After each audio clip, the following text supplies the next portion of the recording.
don't waste time, because you have so much time when you're younger, and I have a family, I have kids and, business and all of that, but be in control of your time. Don't wait for the world or society to dictate what you spend your attention on, because there are gigantic corporations that dictate people's attention these days. You have more time than you ever imagined when you're younger. Hello and welcome to another episode of the Raving Patients Podcast. As you know, I'm your host, Dr. Len Tau, and as I always do at the beginning of these episodes, I want to thank my three sponsors for their support: Dental Intelligence, CallRail, and Net32 for providing me the support to come to your inbox every single Friday with a new episode. And I also want to remind everybody about my event. You can go to superchargeyourdentalpractice.com to learn more about Supercharge Your Dental Practice. It's September 25th through 27th in Fort Lauderdale, Florida at Pier 66. And if you're interested in attending, you can use the code RAVING, R-A-V-I-N-G, to save $100 on your already reduced registration. So September 25th to 27th at Pier 66 in Fort Lauderdale, Florida. Today's episode is called Mastering Mindset, How Leaders Push Past Fear and Doubt. My guest is Thomas Passalacqua from Ascend Professional Pathways, LLC. Tom is a certified executive coach who specializes in customized professional leadership development. With a master's in education, Tom started his career as a founding teacher in New York City. He then transitioned into dental manufacturing sales, where he was an award-winning consultant who trained and mentored other sales professionals. Transitioning again, Tom was the director of business development for a growing dental group practice in the Northeast, where he led sales and marketing for mergers and acquisitions. In his executive coaching and professional training platform, Ascend Professional Pathways, he works with various industry leaders to help them gain clarity and reach the next level in their business and careers by overcoming doubts, fears, and uncertainty. So please welcome to the Raving Patients Podcast, Thomas Passalacqua. Tom, thank you so much for joining me today. Thanks, Len. That was a great intro. I appreciate that. It's exciting to be here. Thank you so much. Well, I'm excited to have you, and I know we met only just a couple weeks ago, or I know you knew who I was, I think, prior to that, but we really met in person a couple weeks ago at Dental Podfest, and I wanted to have some of your expertise on the podcast because I thought it would be a very good way to introduce you to my audience. So just to start off with, can you tell the listeners and viewers kind of how you help dental professionals or how you help dental practices? Yeah, no, I appreciate that. Yeah, I've been in dental for about 10 years now, and obviously a couple of different roles. But my passion really is to enable someone to get success in getting over the emotional overwhelm or the human side of business leadership and, kind of pushing your own boundaries. So within dental, I think it's fairly common that leaders and team leaders and dentists and other, professionals really try to push the boundaries and try to grow and try to surpass their capabilities. But along with that comes the kind of emotional side of things.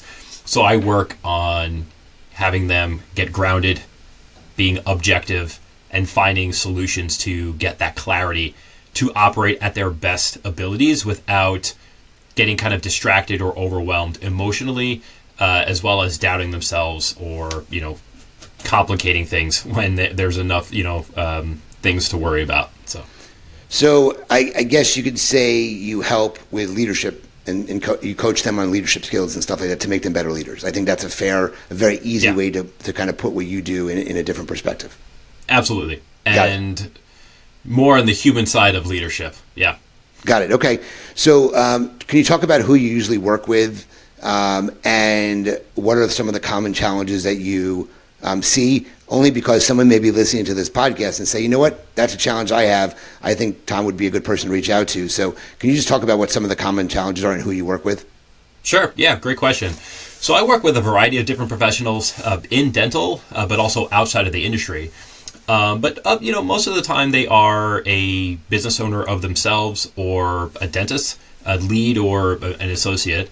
Or they're, someone who's trying to level up in their career, so a high-level professional or ambitious professional.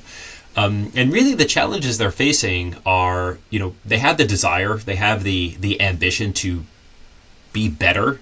They know they have, that drive and passion to, truly fulfill their potential.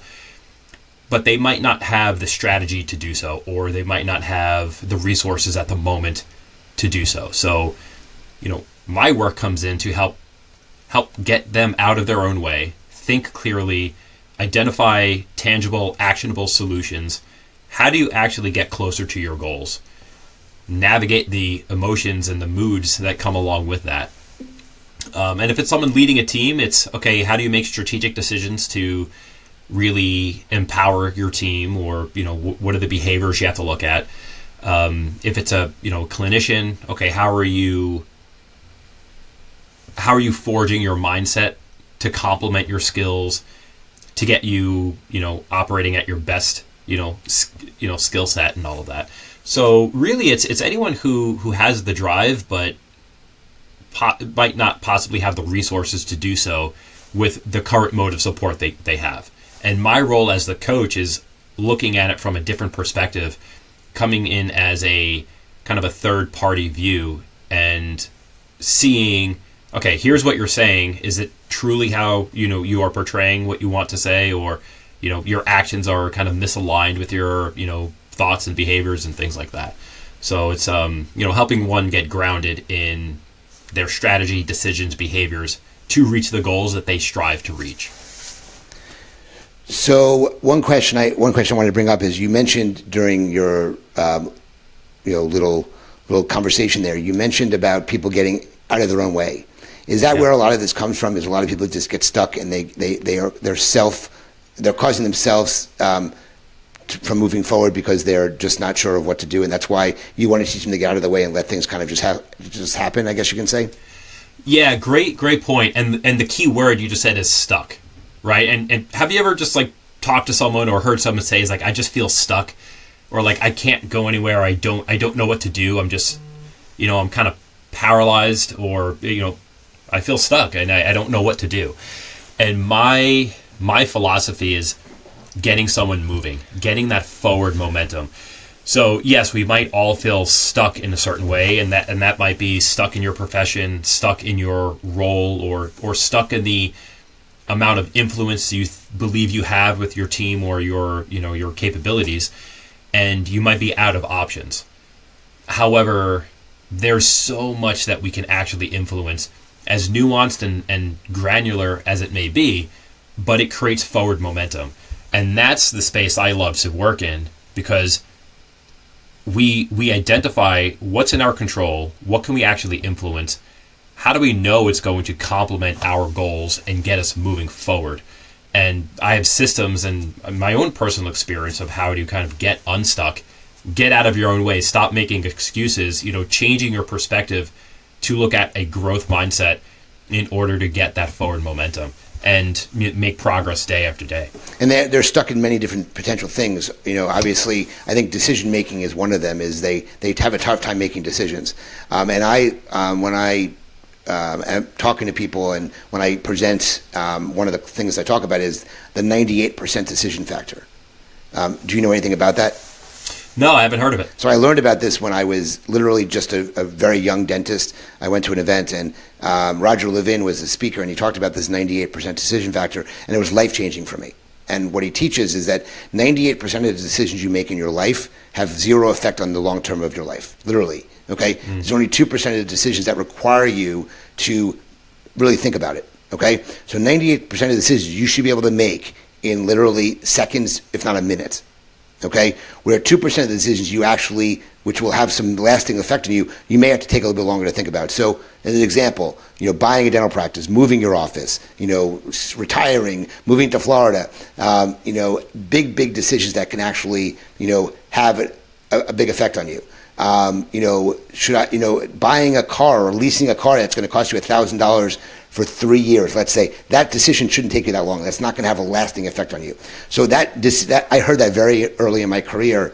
I teach it now because I think it's dramatically affected how I do things in life. Yeah, really interesting. Yeah, it makes total sense, and I think the way you explained it's very relatable, right? Most of the decisions we make are small, isolated, acute decisions. And sometimes we inflate them and ruminate on them. And that's a big term too, that a lot of the work I do is like the rumination, the second guessing, okay, I made the decision, now I have buyer's remorse, or I'm regretting my decision. And then all of a sudden you're spinning in your own head. But at the same time, is it really that big of a decision that you have to, ruminate on? And you're spending all of that energy, in a negative spiral where it is keeping you, stuck and reserved and held back. So yeah, you make a good point there. I was curious because that's what you teach, a lot of stuff related to about getting stuck. So how, there are a lot of people out there that teach executive coaching, leadership coaching. There's a lot of them. How do you look at yourself as being different, from hiring a consultant or hiring an advisor? You're actually coaching them. So how do you do things differently compared to those types of people? Yeah, I appreciate that question. So my style of coaching, executive coaching or business leadership coaching, really is a pure form of coaching where I am not dictating what someone should or shouldn't do. I'm not making someone's decisions for them. I may give, some context, but I'm not giving guiding advice, because my philosophy is we all have resources within us that we're not yet tapping into. And my job as a coach is peeling layers down and having one be very self-reflective and discovering, what's already at your disposal to where you can make immediate progress. And oftentimes that progress is gaining that forward momentum. And the way we frame the coaching process and the way I guide a client through the process allows them to gain the skills and competency in order to do that. And we practice that and we build that muscle over time to where, you can build agency to get yourself moving and closer to your goals and overcoming the challenges in front of you. And it's not necessarily me giving you those tools, it's me helping you develop those tools. So that's my style of coaching. And oftentimes than not, every client I'm working with has these, really powerful discoveries because they themselves were able to manifest that difference and that progress and growth. And I'm just, guiding them through it. So it's really, really powerful when someone actually experiences that level of coaching. Got it. You're talking about leadership coaching. Are you working with a lot of solo practitioners? Or are you looking with more corporate leaders? Or who's your main avatar, I guess you can call them? Yeah, it ranges. I actually have a number of different clients in various roles throughout the industry as well as outside of the industry. I gravitate, and I do think there is some natural attraction between coach and client because there definitely is a relationship there, and you have, a client does get vulnerable in these sessions, and you have to be willing to put in the work and challenge yourself and to challenge your perceptions and be willing to grow and get beyond your comfort zone.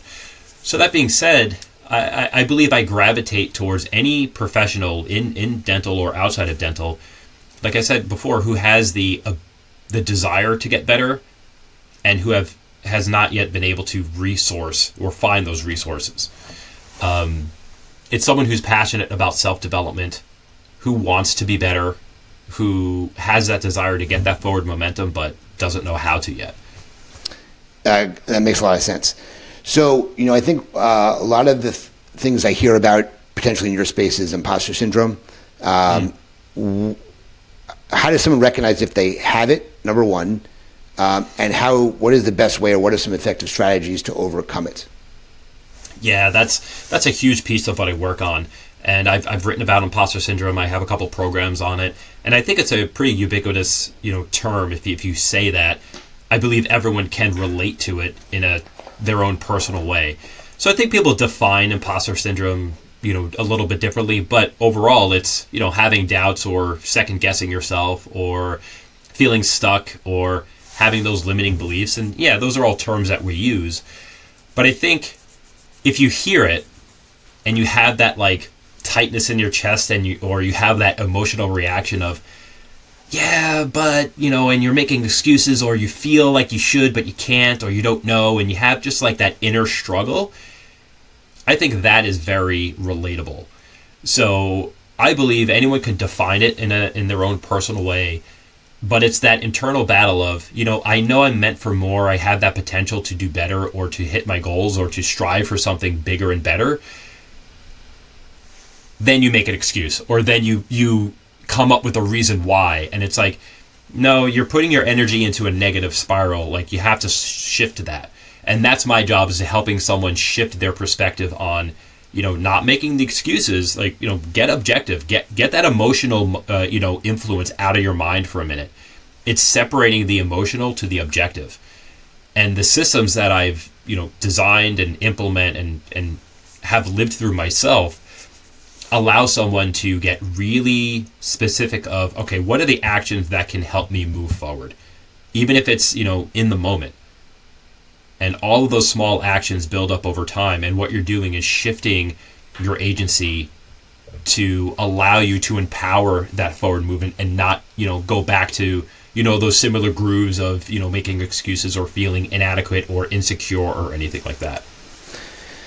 Do you have, because I like to do this during my episodes, do you have any examples? We can start off on the, we don't have to go, huge corporate level here, but an example of what a solo practitioner, some of the challenges that you see them dealing with, and how you've how you've gotten them to overcome them. So I don't want to call them case studies, but just examples of what you've done with practices. Absolutely. Just this week, actually, I have a client who's an associate dentist, and he had a couple of cases, clinical cases, that actually didn't end up going well. A couple of cases failed, right? And he was kind of like, well, why did this happen? And perceiving them as a reflection off of his abilities or skills, where it was we had a chance to pause and really analyze, okay, why clinically did these cases fail? And it realized it was more of, okay, patient post-op follow-up and treatment protocol and all of that. And then we did an exercise to frame his conversation with the patient following, kind of like the rectifying treatment. And we worked on framing it in a positive way, saying, we're sorry that this happened, or, like whatever case clinically it didn't go well. Here are the reasons why it might have failed, but I am invested in your health and in your, well-being, and here's where I'm coming from. So just shifting the way he was perceiving, just like this clinical case not going as planned, allowed him to feel reassured that he's still an excellent clinician, and there are things out of your control, and still at the end of the day, his best interest is still in the patient's success, regardless of what happened to the treatment. So he felt like phenomenal at the end of the call. He's like, this empowers me to come as a caring, confident, professional who ultimately has the patient's best interests in mind.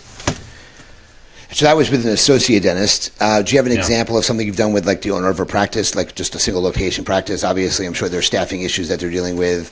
Some team members not keeping up with the Joneses, I guess you can say. Do you have another example, just so we can just talk about someone who is a business owner rather than just an associate? Yeah, I do. I have a client who leads a clinical education company, and he lectures and gives out CE.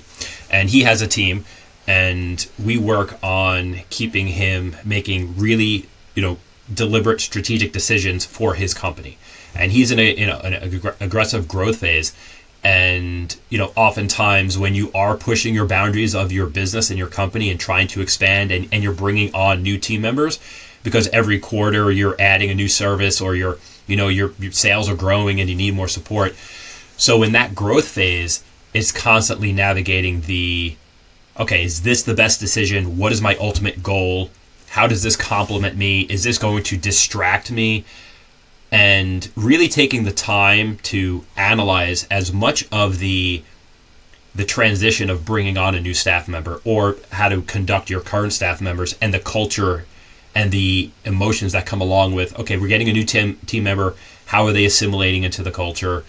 And then kind of going through all these different perspectives of how do we set everybody up for success that ultimately complements the company's goals, and not just get stuck in that moment in time, but looking beyond that moment in time. So, and it's gone, very well. And just over the last number of months, like there's been multiple of those situations where, he brings on a new member, they grow. A new member, they grow. So there's a lot that comes along with that. That makes a lot of sense. So can you talk about, I think you set up a, when I read your intro, you set something up through your corporation that you provide to dental practice. Can you talk a little bit about that? I think it was what term did you use? It's my apologies. You had set something up through your LLC. Like what is the process that you have, I guess? Yes. The Ascend Clarity process. I think, yes, correct. Yes. Yes. My Ascend Clarity process. So that's really a result of my own personal growth over the last number of years of my own, like my professional journey. And throughout, the course of my career, I've always had that strong desire to help other people. And I wanted to bring that to kind of the forefront of my ambitions. And, sometimes you lose that along the way. And it was a couple of years ago where I had this desire to do what I'm doing now, but I felt I always made an excuse of why I couldn't or shouldn't do it. Right? I was like, I'm working another role, and right now I don't have the means or the funds, or I've never created a business before. How do I know how to do that? And I started to get exhausted of making excuses for myself. So the process was a result of me personally evolving, and a combination of the coaching skills and education that I've acquired over the years, and in reflection of how I help other clients navigate their own, doubts and struggles and fears, was a result of, okay, let's get really specific of the goal you want. What are the obstacles in the way? What actions can you pair to those obstacles to overcome them? And reflect on what's working and refine what's not working. And if you just repeat that process, and it's a lot of self-reflection and analysis, but it can be very, very short or very, very broad.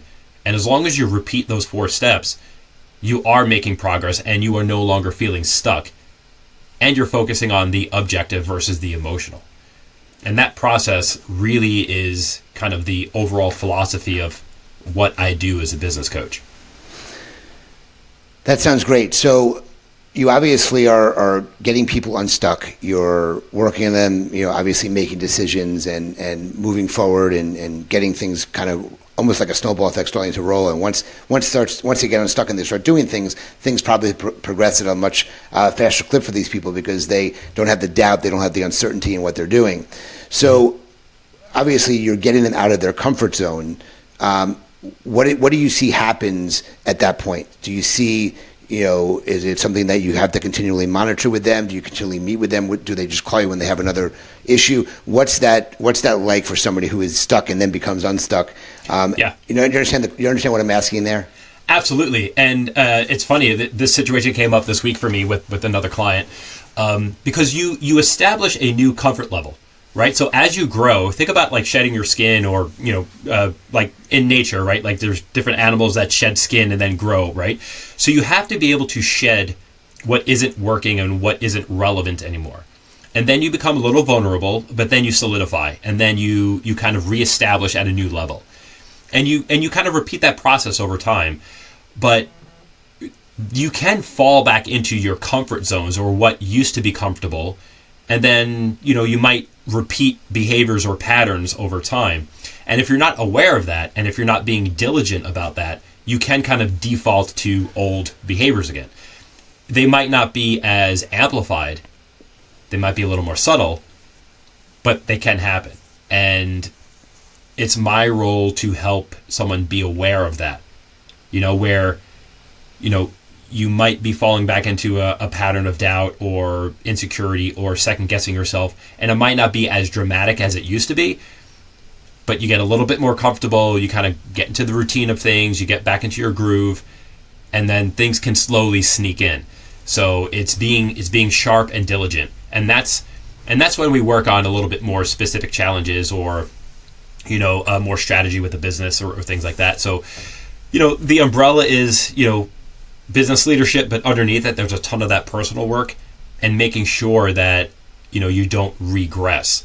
So yeah, even though you might make a lot of progress at the start, it's continuing that progress as you go. So there's constant work that needs to be done in order to continue the momentum that they're seeing, because a lot of times they can just kind of fall back into the same mindset and wonder if they're doing the right thing, I guess you can say. Yeah. And even though you've made months of progress, and it was dramatic and significant progress, once you build that comfort level again, it's when you get really, really comfortable is when things can kind of sneak up on you. So, what made you choose? Because I know you were a teacher, you were in sales, and then you were with a DSO. What made you transition to this exact type of space? Because this is a somewhat of a very different aspect that you're helping in the industry now. I ended up here because I followed my internal compass.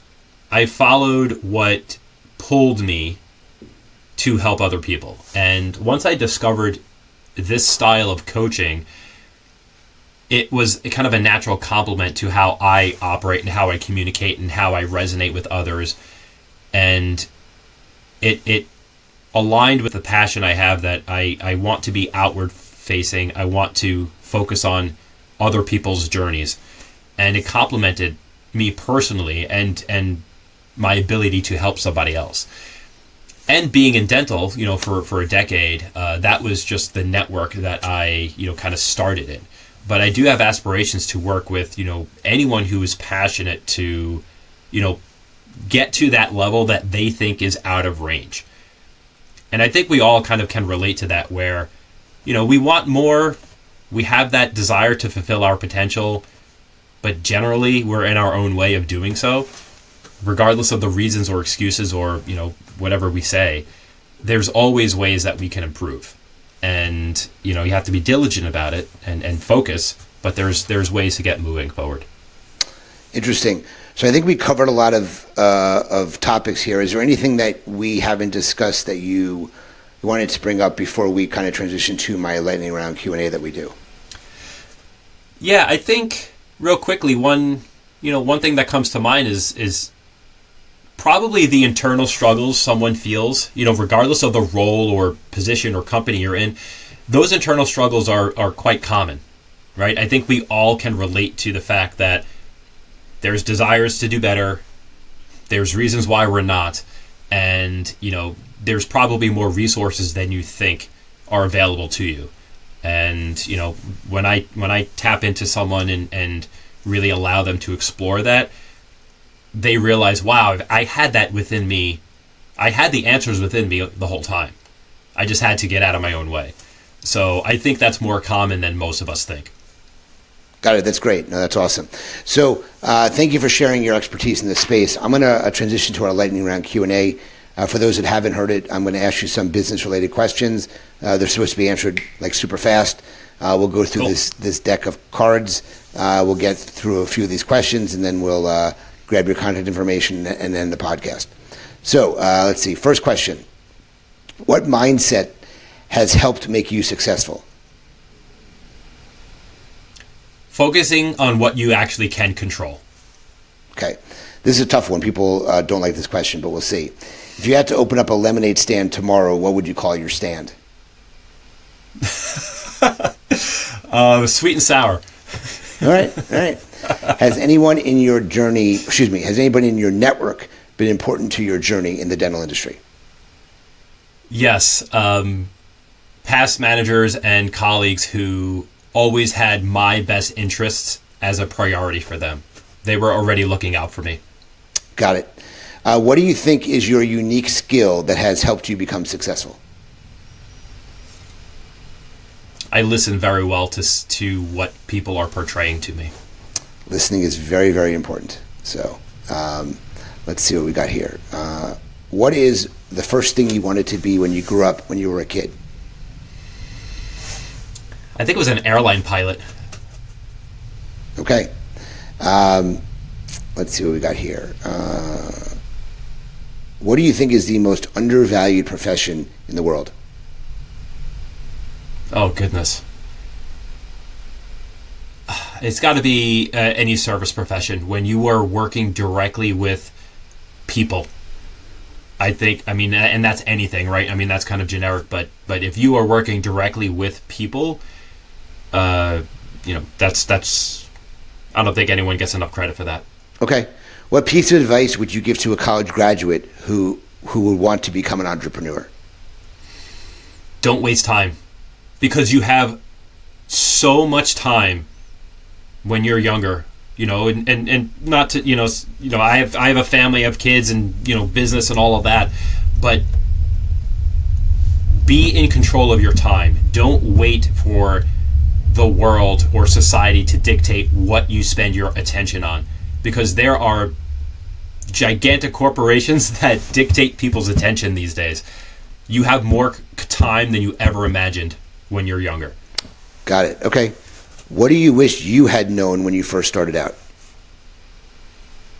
This business, or when I was, or like in school? No, just in general. Right now, what do you wish you knew when you were young, like when you first started out? That I have more time than I thought, and there's more resources out there. You just have to find them, and don't hold yourself back, because that's generally what's preventing anyone from moving forward. You can always find a way forward, but you just have to get out of your own way. Got it. What book have you read multiple times, or what is your favorite book? Inner Excellence, Jim Murphy. Just read that book and you're good. Okay. What is the smartest investment you've ever made? A good companion in life. Okay, that's good. I like that one. Let's see what we got here. 2 more questions. What has been your most satisfying moment in business? Realizing or coming to the moments that I once dreamed about was so far out of reach, and then surpassing them. That's great. Okay. Last question, and I ask this of everybody. I just like this one. What is one subscription, something you either pay monthly or annually for, could be business or personal, that you cannot live without? I mean, basic utilities, right? Like electricity. No, not like that. Yeah, no. Let me think. I have to look. I have to think. Should not be that hard. There's plenty of subscriptions you pay for. I know. I just have to kind of peel through them. Oh goodness, you got me stuck on this one, Len.